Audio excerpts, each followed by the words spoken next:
meu aqui 19 horas, então já iniciei a gravação. Vamos dar só mais uns minutinhos aí para esperar os colegas chegarem. Eu configurei o Teams para permitir a entrada de qualquer um sem precisar estar autorizando. Vou só esperar ver se aparece mais alguém aí para a gente estar checando isso aí.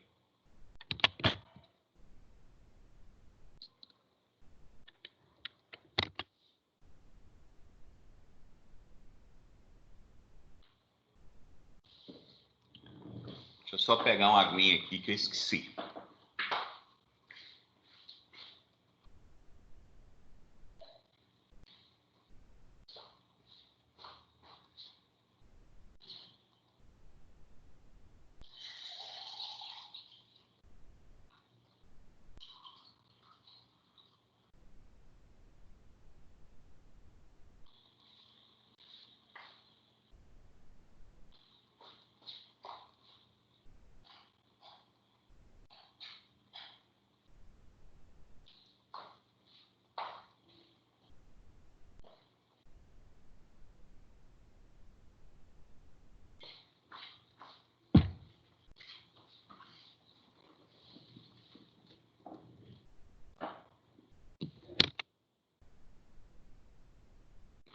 Até agora ninguém, mas esperar só mais um pouquinho, mas não vou poder esperar muito, não.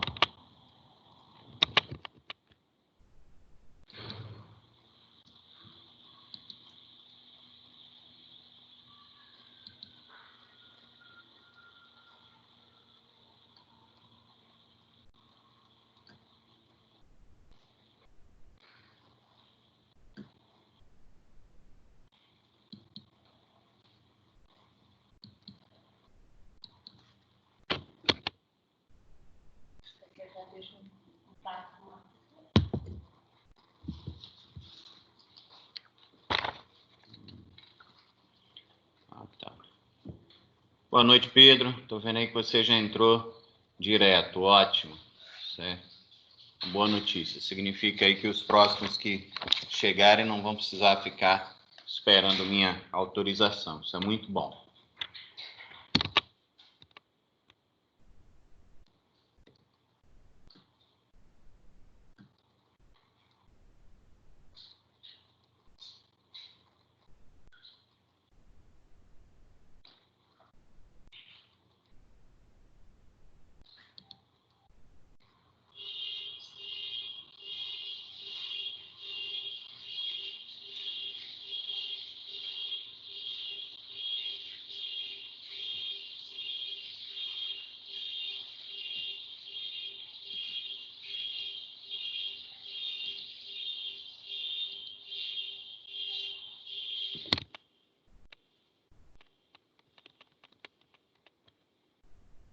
Tem um...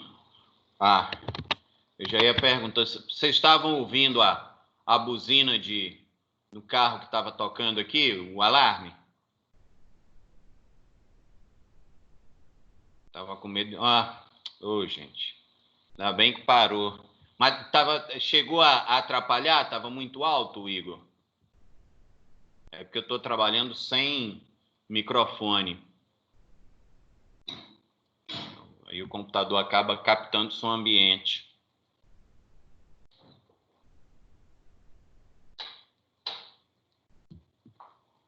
Ok, pessoal. Tá. Beleza. Espero que pelo menos parou aqui. Espero que não volte. Vamos lá.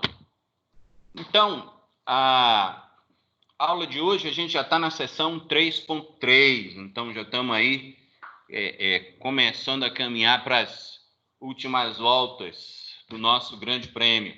Então, espero aí que todo mundo esteja bem, esteja tranquilo aí para esse segundo bimestre, encerramento desse segundo bimestre e da nossa disciplina, ok?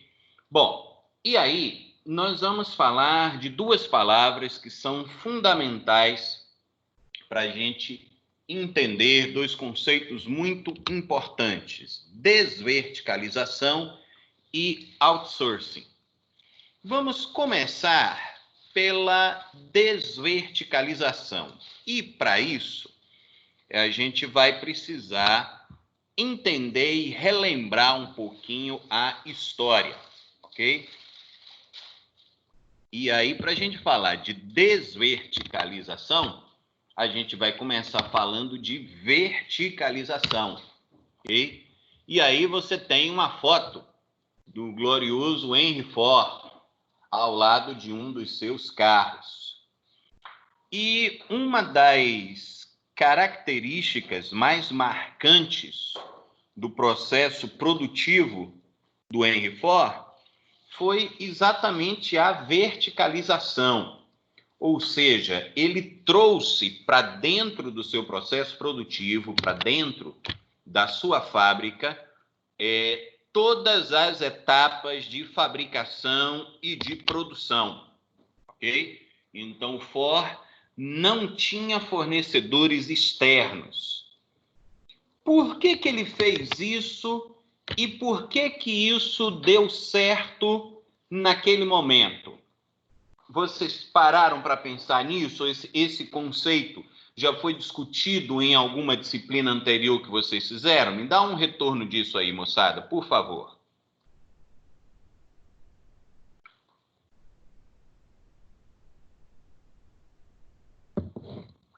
Já discutiram isso? Não discutiram? Discutiram, mas não lembram?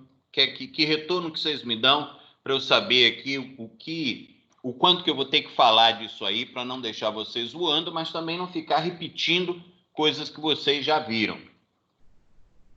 Ok, Oxana não lembra. Igor, Pedro, Daniel. Nós vamos falar sobre terceirização, Igor. Mas a minha pergunta agora é muito específica e direcionada a respeito do que aconteceu com o Henry Ford. Tá? O processo dele foi tão eficaz e tão bem sucedido que ele se tornou rapidamente o maior fabricante de automóveis do mundo, e isso durou durante muito tempo, ok? A minha pergunta é, e ele fez isso verticalizando o processo. O que é a verticalização? Verticalização é quando você faz todos os processos dentro da sua empresa. Você não transfere nada para terceiros, você não recebe nenhum equipamento, nenhum produto do seu fornecedor. Então, como vocês não estão lembrados, vamos falar aqui um pouquinho. Na época em que Ford ele lança o seu modelo T, o famoso modelo T,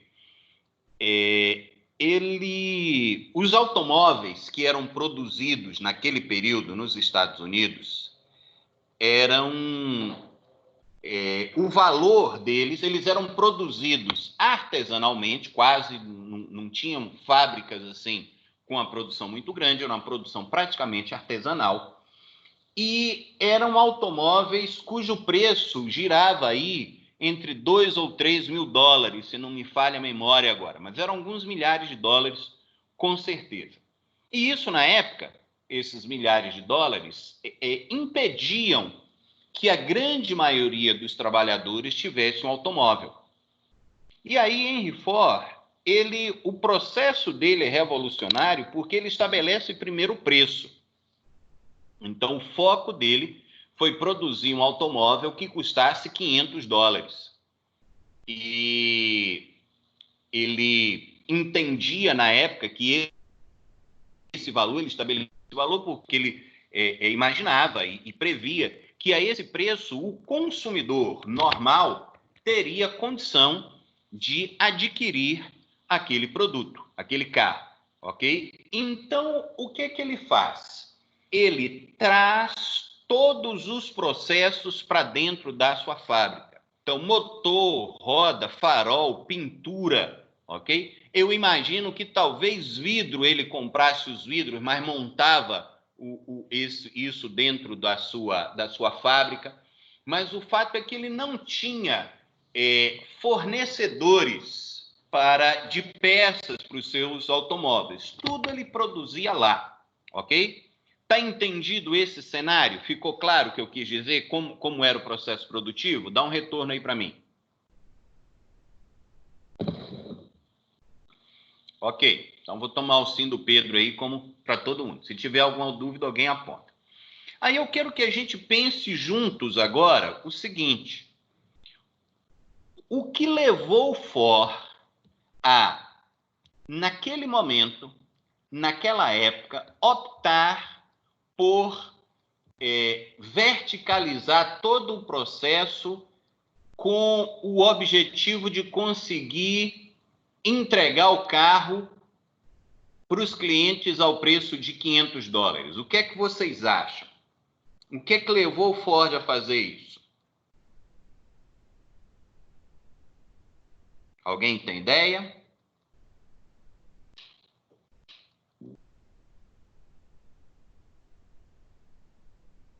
Não?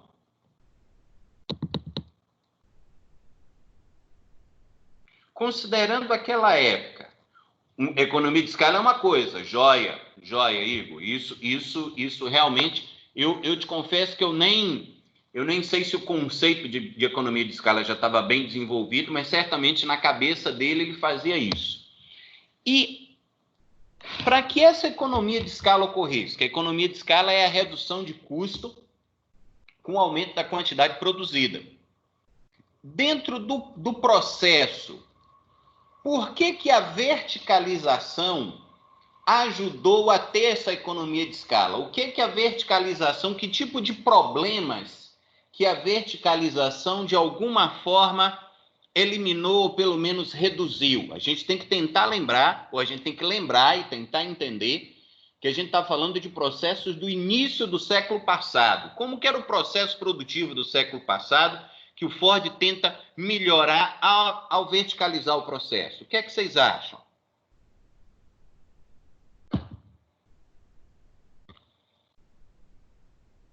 Como que a verticalização... achou a resposta, minha cara amiga Oksana. É exatamente o processo de padronização. Tudo que é artesanal acaba tendo uma dificuldade de ser padronizado. Então, Ford sabia que, para que ele tivesse um resultado efetivo de velocidade na linha de produção, ou seja, que a peça chegasse, fosse encaixada rapidamente, que não houvesse problemas de adaptação, tinha que haver padronização. E, naquele momento, contratar fornecedores externos, na cabeça do Ford, era um risco que ele não podia correr. Então, o que ele faz? Ele traz todo o processo para dentro da sua fábrica, e aí, se vocês forem lembrar lá dos processos de Ford, tudo era muito medido, tudo era muito acompanhado, tudo era muito rigoroso no processo produtivo dele. Então, com isso, o Ford conseguiu que as peças fossem padronizadas, ou seja, a ideia de padronização é que você tenha o mínimo de variação possível. Então, a roda chegava e encaixava no eixo, o motor encaixava no chassi, e o banco encaixava lá nos pontos de fixação, e por aí vai. Por quê? Porque ele conseguiu, naquele momento, padronizar os processos. E, para fazer isso, ele teve que verticalizar o processo produtivo. Está claro para vocês? Podemos em frente? Ok. Agora, então aí tem a figurinha do Ford. E aqui a gente tem uma foto que a gente vai... Eu confesso que eu não lembro para vocês a quantidade de tempo que eu gastei conversando com vocês sobre isso. Um processo lá na MAN, que é o grupo da Volkswagen Caminhões, onde você tem quantidade enorme de fornecedores. E aí a pergunta muda. Então, A primeira pergunta, qual a razão da Ford ter optado pela verticalização? Ele foi buscar a padronização, porque ao padronizar os seus processos, ele conseguia aumentar a eficiência do processo de montagem, redução de erros, aumento de velocidade, consequentemente, redução de custo, economia de escala, e aí ele conseguia colocar o seu produto no mercado, que era o carro, pelo preço de $500. Aí a famosa frase dele, tá? A respeito da cor, lembram da frase do Ford, da cor? Alguém está lembrado? Ficou clássica. O que é que ele dizia, Igor, a respeito da cor? Fala aí para nós. Se quiser falar no áudio, qualquer um de vocês pode falar também, tá? Eu deixo o áudio aberto aí para todo mundo. Isso. Todos podiam ter um carro. E ele brincava dizendo o seguinte, os clientes podem ter um carro de qualquer cor, exatamente, desde que seja preto, exatamente. Ele falava isso. Então, o cliente pode quiser qualquer cor, pode ter qualquer cor que ele queira, desde que seja preto. Mas por que ele fez isso naquele momento? Exatamente pela padronização, porque ele não queria perder tempo naquele momento fazendo carros de cores diferentes. Ok? Por quê? Aí esse é pessoas às vezes critica muito o Ford por isso, mas às vezes não entende o momento que ele estava vivendo. O foco dele era colocar no mercado carros pelo menor preço possível, ok? Então, para isso, ele decidiu que iria usar o preto, ok? E fazendo isso em todos os carros, ele conseguiu o seu objetivo. E tanto conseguiu que foi durante muitos anos o maior fabricante de automóveis do mundo, ok? Agora, por que as montadoras hoje, elas optam exatamente pelo processo inverso? Ou seja, por que os montadores hoje trabalham exatamente com a desverticalização? Ou seja, uma quantidade grande de fornecedores. O que é que vocês acham? O que é que levou as empresas a optarem por isso? Penso, a variedade dos produtos, ok. O cliente deseja, tá bom. Pensando na indústria automobilística, pessoas querem algo personalizado, tudo isso está certo. Mas eu queria que vocês pensassem na questão dos processos produtivos. Vamos olhar para dentro da fábrica. Por que as empresas hoje... Estamos falando bem aqui de empresa automobilística, tá? Por que as empresas automobilísticas, elas têm, todas elas, muitos fornecedores? Vai ter diminuição do lead time, ok? Tudo que vocês estão falando está certo, não está errado, não. Só que alguém ainda não achou o termo, não necessariamente matéria-prima, Caio. O que leva uma empresa, no caso automobilística, vamos pensar bem que vai ajudar aí da indústria automobilística. Por que uma empresa, uma marca, se vocês pensarem qualquer uma delas, Ford, Volkswagen, Hyundai, falando isso que me vem a Chevrolet, que me vem à cabeça aqui, tá? Todas elas têm um grande número de fornecedores.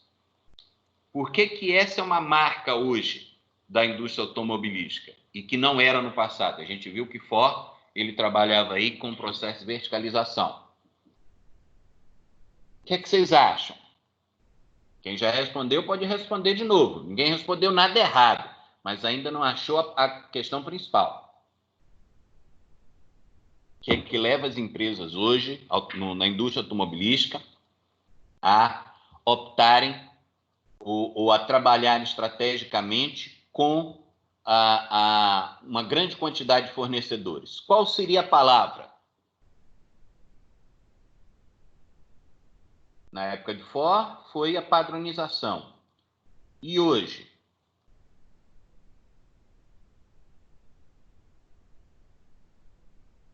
variedade de componente, redução de custo, e juntando isso tudo, no caso da indústria automobilística, você tem uma questão de evolução tecnológica.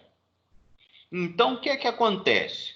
Uma fabricante de carros, se ela quisesse fabricar todas as suas peças, eu vou pensar em algumas aqui, ela tinha que fazer pesquisa em motor, fazer pesquisa em pneu, fazer pesquisa em amortecedor, fazer pesquisa em escapamento, fazer pesquisa em faróis e mais um monte de coisa. Toda a questão eletrônica, de gerenciamento da eletrônica dos automóveis. Vocês percebem que hoje eu tenho um avanço tecnológico em todos os componentes de um automóvel? Então, a empresa, ela simplesmente não consegue, aquela única empresa, fazer pesquisa em todas as áreas.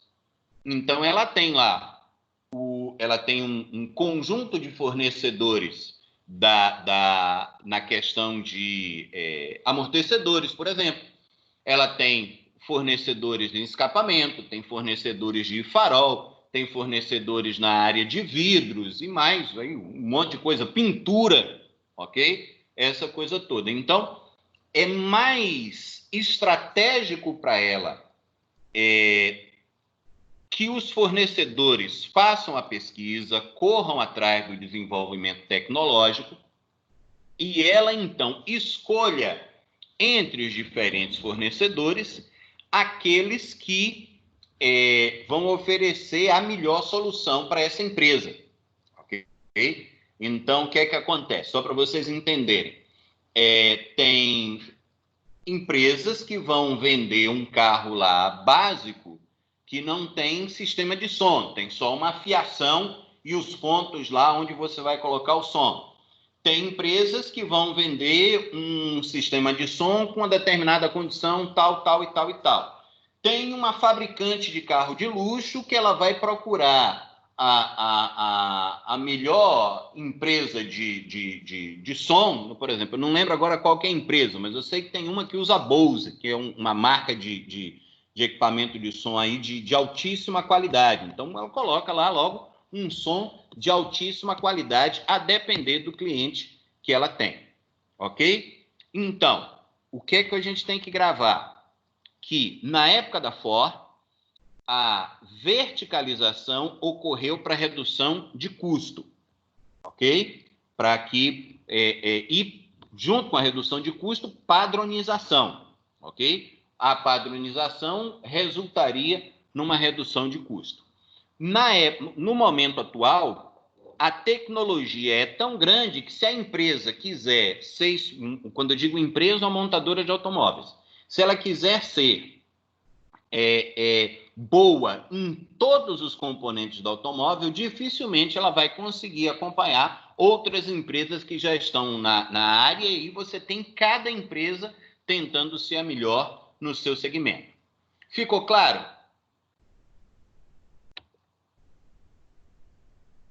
Podemos ir em frente, moçada? Dá um retorno aí para mim.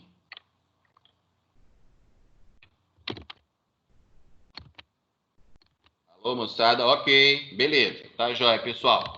Vamos tocar, então. E aí, a gente vai discutir, e eu quero um retorno de vocês, um conceito que eu acho que eu já conversei com vocês aqui. Eu estou trabalhando com uma disciplina similar, que é o consórcio modular ou condomínio. Eu cheguei a passar... Oi, fala. Ah, tá bom, Caio. Ok, vou registrar aqui.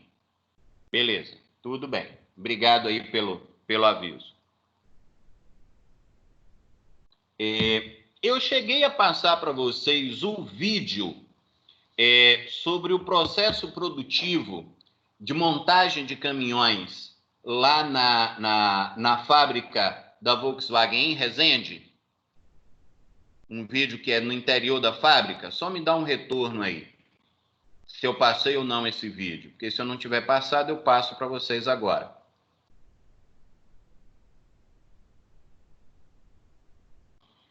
Ah, só mostrei a figura? Ah, ok. Beleza, moçada. Não, então agora nós vamos, além da figura, nós vamos ver um vídeo. Beleza. Então, é o seguinte, eu vou passar para vocês, primeiro, um vídeo descrevendo rapidamente o consórcio modular, ok? O que é esse conceito ou condomínio?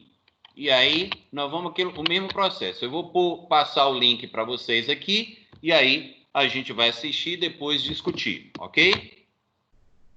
Tá aí o link, vamos assistir juntos e depois a gente volta, ok?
Ok.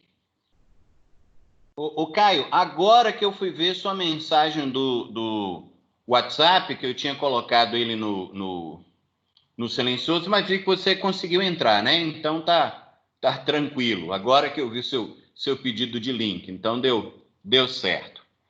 Então, pessoal, esse vídeo ele dá uma ideia do conceito do consórcio, em que você traz para o mesmo espaço físico diferentes fornecedores.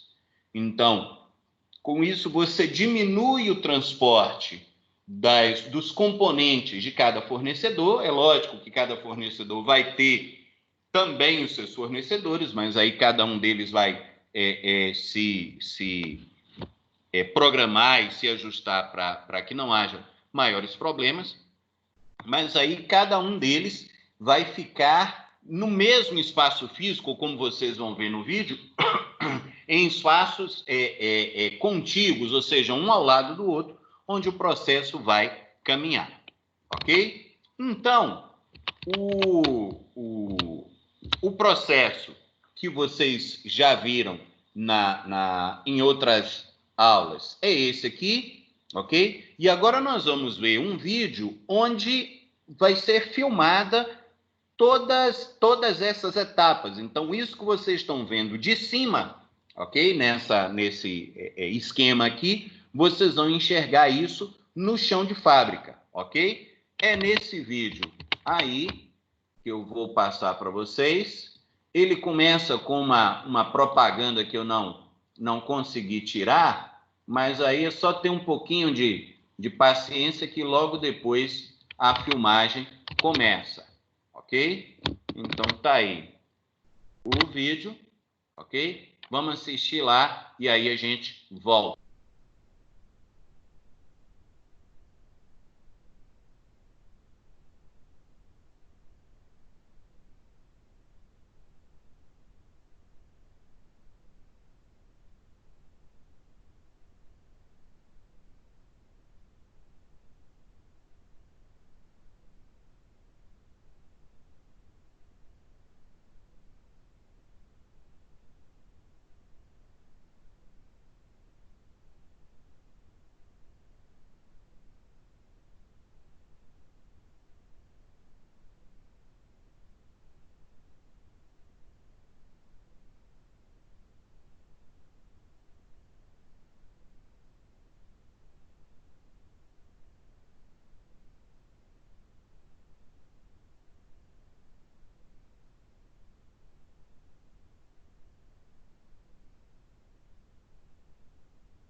Que bom.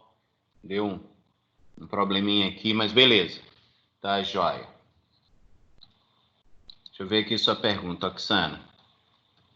Quem paga para instalar esses módulos?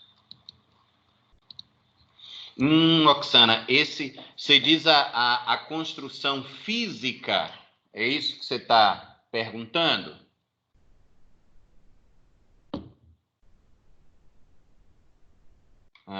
Olha, aí eu te confesso que eu não sei. Né? Eu sei que eu lembro do que eu li, que o projeto todo foi feito em parceria. Então, assim, por exemplo, o pessoal dos pneus, não só dos pneus, como está lá, pneu, chassis, motor, todo mundo, a Volkswagen trouxe todo mundo, e aí eles a definição do layout, a definição do espaço que cada um iria ocupar, ela foi feita em conjunto. Agora, se eles pagaram pela construção do espaço, eu não vou saber te responder. Eu posso até tentar depois descobrir, mas essa eu vou ficar te devendo, tá? Esse detalhe eu não vou saber te informar. Ok? Mas, de uma forma geral, o que é que vocês acharam? O que é que mais chamou a atenção de vocês nesse vídeo? Fala aí para mim. O que é que vocês acharam de mais interessante?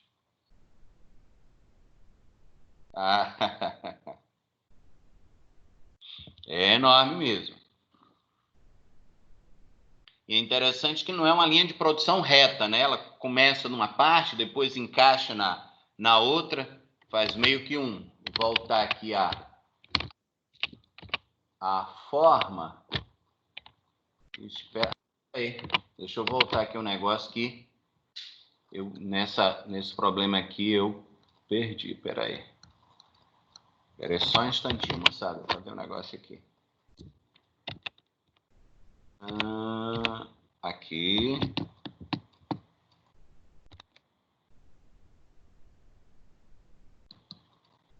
Vou colocar aqui para vocês verem aqui essa apresentação de slide. Então, fica meio que um U, alguma coisa parecida. Então, exatamente aí, Daniel. Ver o comentário de vocês aí para a gente discutir. Muito bom o comentário de vocês aí. Então, cada módulo corresponde a um fornecedor fundamental nisso, né? Então, aí você divide os módulos e aí vocês percebem que não tem nenhum módulo da Volkswagen ou da MAN. Então, na realidade, ela é responsável pela coordenação, mas cada fornecedor é responsável por um módulo, por uma etapa do processo. E aí que você observou, Oxana, é interessante, que cada um realmente tem a sua linha, mas notem que é fundamental que eles estejam numa harmonia muito grande uns com os outros, porque vocês estiverem enxergando aí o slide, tá? Vocês vão ver que assim, por exemplo, esse setor aqui, ok? Vem o chassis, nele são colocados os eixos e a suspensão, e aqui são colocados as rodas, ok? Então, nesse processo, quando ele chega nessa posição aqui, que é onde ele vai receber o motor e a transmissão, esses 3 fornecedores, eles já têm que ter encerrado o processo. Então, é fundamental um trabalho harmônico entre eles, ok? Como resultado, isso que o Igor apontou, a redução de custos e de tempo é enorme. E aí você tem também, assim, é interessante esse processo, porque, assim, é o cara que fabrica a roda que vai montar a roda. É o sujeito que fabricou o motor que vai colocar o motor no chassi e assim por diante. Então, essa participação dos fornecedores que são fabricantes de cada um dos componentes do caminhão no processo de montagem é muito, muito interessante. E aí o que a Oksana comentou, que realmente isso traz uma enorme velocidade. E aquilo eu quero resgatar também a ideia que a moça colocou no primeiro vídeo. Isso traz uma redução significativa de tempo. Então, está todo mundo ali perto, melhora muito a comunicação, se tem algum processo que se ajusta, que precise de ajuste, melhor dizendo, os fornecedores estão ali perto e vão conversar entre eles. E eu não sei se vocês lembram lá o que o sujeito falou lá na entrevista. Ele falou, não, o repórter perguntou, o que é que tem depois aqui? Ele falou, não, depois é só ligar o caminhão, e o caminhão sempre liga. Não quer dizer, isso é sinal que todos os participantes do processo nas etapas anteriores, cada um aí teve participação e desempenhou bem o seu papel, ok? Ficou alguma dúvida? Alguém quer fazer mais alguma observação sobre esse processo, moçada?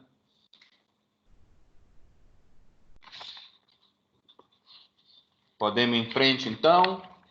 Ficou claro aí? Ok, então vamos caminhar. Tendo falado, então, do consórcio modular, que é a desverticalização, vamos falar do nosso outro conceito, que é o outsourcing, ok? Que, para a gente entender o que é, a gente divide a palavra que fica mais fácil. Out tem o sentido de ser algo externo, de fora, e source, a origem. Então, seria aquele processo em que você tem o fornecimento externo. E aí, algumas pessoas podem confundir outsourcing com terceirização. E é importante esclarecer essa diferença.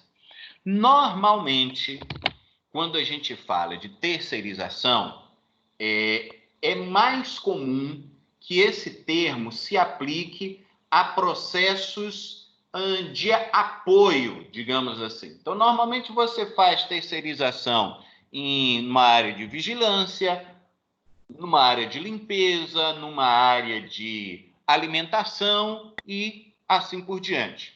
Mas quando a gente fala de outsourcing, é uma atividade que é importante para a empresa, que ela é, então, transferida para especialistas externos. Na nossa discussão logística, a gente vai falar do outsourcing como um processo crescente na área de logística desempenhado pelos operadores logísticos. Vamos falar disso já no próximo slide. A estratégia de utilização do outsourcing, ele pode gerar redução de custos. Por quê? Exatamente pela especialização, pela experiência, pela capacidade aí que os fornecedores têm de, muitas vezes, desempenhar um processo numa velocidade e numa eficiência maior. E isso permite que as empresas, então, foquem na atividade-chave, na atividade principal dos seus negócios, ok? E aí, então, vamos falar de operadores logísticos. O que seria um operador logístico? A definição é de uma empresa que é capaz de... é prestadora de serviços, perdão, que é especializada em gerenciar, e a gente vai ver essa diferença, e, além disso, executar ou todas as atividades logísticas ou parte das atividades logísticas. Isso nas várias fases da cadeia de abastecimento. A gente pode pensar desde o suprimento dos fornecedores até a entrega do produto final ao cliente, várias etapas aí. O operador logístico pode cuidar ou de todas ou de parte. Ao fazer isso, ele vai agregar valor aos seus produtos, ok? Os operadores logísticos, eles oferecem serviços sob medida. Então, o objetivo é reduzir custos e melhorar o nível de serviço da logística. Eles vão disponibilizar múltiplas atividades e de forma integrada, ou seja, eles podem oferecer, nós vamos ver, estoques, armazenagem, transportes, e eles também, por ter essa competência, podem trabalhar em contratos de longo prazo. Então, o que os operadores logísticos, oferecem? Eles podem oferecer serviços de controle de estoques, serviços de armazenagem e serviços de gestão de transportes, ok?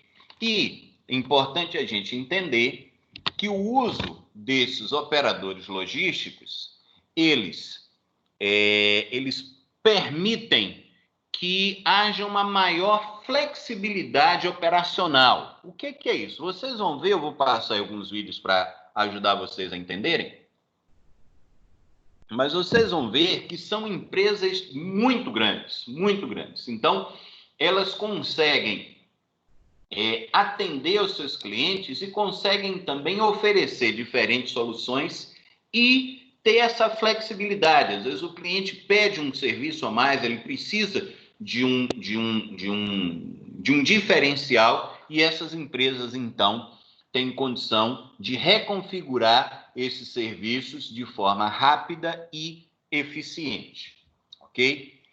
E aí, para a gente entender como esses operadores logísticos atuam, eu trouxe 2 vídeos. O primeiro deles é uma entrevista com o sujeito que é o gerente de contas da Martin Brauer. E a Martin Brauer, ele vai falar aí, é a empresa que faz toda a logística de distribuição de alimentos do McDonald's e de outras grandes empresas de alimentação no Brasil. E transporte de alimentos é algo que você precisa ter rapidez, é algo que você precisa ter eficiência no processo, é preciso que você tenha agilidade e também cuidados. Boa parte desses produtos tem que ser transportados com cadeia de frios, com cuidado aí de temperatura. Então, fazer isso não é tarefa para amadores ou iniciantes. Então, eu vou passar para vocês a entrevista com esse gerente e aí a gente vai depois conversar um pouquinho sobre o que ele apresentar na entrevista, ok? Tá aí o link para vocês. Vamos assistir e aí a gente conversa sobre isso na sequência.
Oi, Thaís. Bem-vinda. Vou mandar aqui para você. Peraí.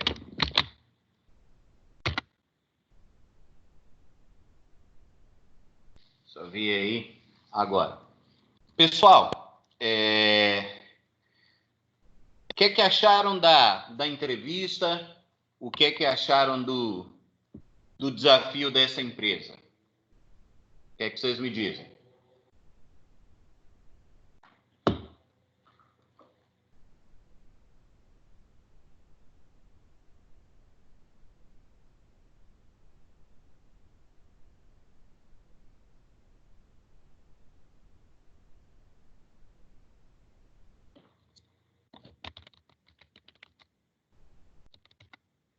De repente eu perguntei antes do tempo. Vou guardar um pouquinho aqui.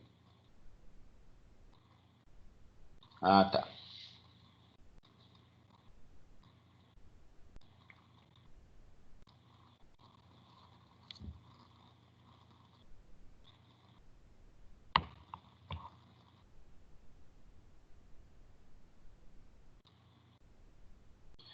O resto do pessoal terminou também? Ainda está assistindo? Estão por aí de cor presente ou só? Ah, tá. Então, vocês viram o enorme desafio que é lidar com esse tipo de logística. Então, o horário de entrega, o fornecimento, são produtos que não podem faltar. Então, a responsabilidade é muito grande. Então, qual que é a questão aí chave desse processo? O terceirizado, o franqueado, melhor dizendo, terceirizado não, franqueado da McDonald's, ele vai se preocupar com uma série de outras coisas, que são as atividades fundamentais dele. O grupo McDonald's e outros aí vão se preocupar com divulgação, com marketing, com essa coisa toda. E os dois sabem que os produtos vão chegar no momento em que eles precisam, ok?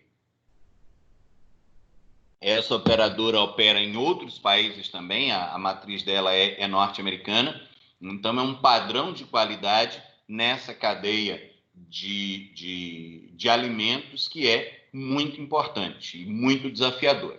Então, eu mostrei para vocês um vídeo sobre um operador logístico que trabalha de uma forma nesse caso específico, a entrevista foi alguém que trabalha especificamente na cadeia de alimentos.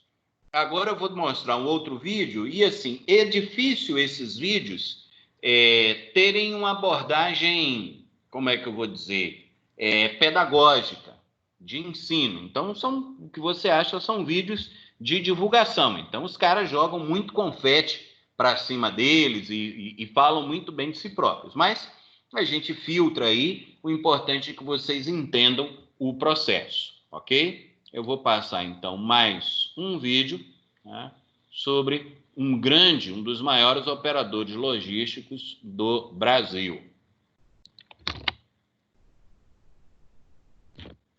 Tá aí o link, vamos assistir para a gente conversar.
Ok, pessoal. Então, esse último vídeo aí demonstrou para vocês a quantidade de alternativas, de processos, de serviços que um grande operador logístico faz. Então, o foco básico de utilizar o operador logístico é a empresa chamar para fazer os seus processos. E aí você pode desde ser só um processo de transporte, ou até mesmo chegar ao ponto da movimentação dentro das instalações da empresa serem todas feitas por esse operador logístico, administração, tem uma série de alternativas que eu não vou detalhar aqui agora, mas somente que vocês saibam. O objetivo aqui é de informar, de mostrar a vocês que existem diversas alternativas hoje disponíveis para aquilo que os operadores logísticos podem fazer, ok? Pessoal, eu confesso a vocês que eu teria até mais um material para passar, mas eu vou deixar para a aula que vem, e até pelo seguinte, vai acontecer agora, nesse intervalo, a partir das 8h15, um seminário, tá? Na realidade, um bate-papo, tá? Uma apresentação. Deixa eu ver se eu consigo. Acho que vai ser difícil eu passar a imagem para vocês, mas o protagonismo do aluno em meio à pandemia. Então, vai se falar um pouquinho aí sobre dificuldades que vocês, como alunos, costumam enfrentar para estudar em casa, coisas que realmente todo mundo aí tá se esforçando aí para superar. Então, eu vou deixar para vocês o link para vocês assistirem, vai começar agora no horário do intervalo. Na semana que vem, eu vou tentar adiantar um pouquinho mais. Do que a gente conversou hoje, ficou alguma dúvida? Tá tranquilo?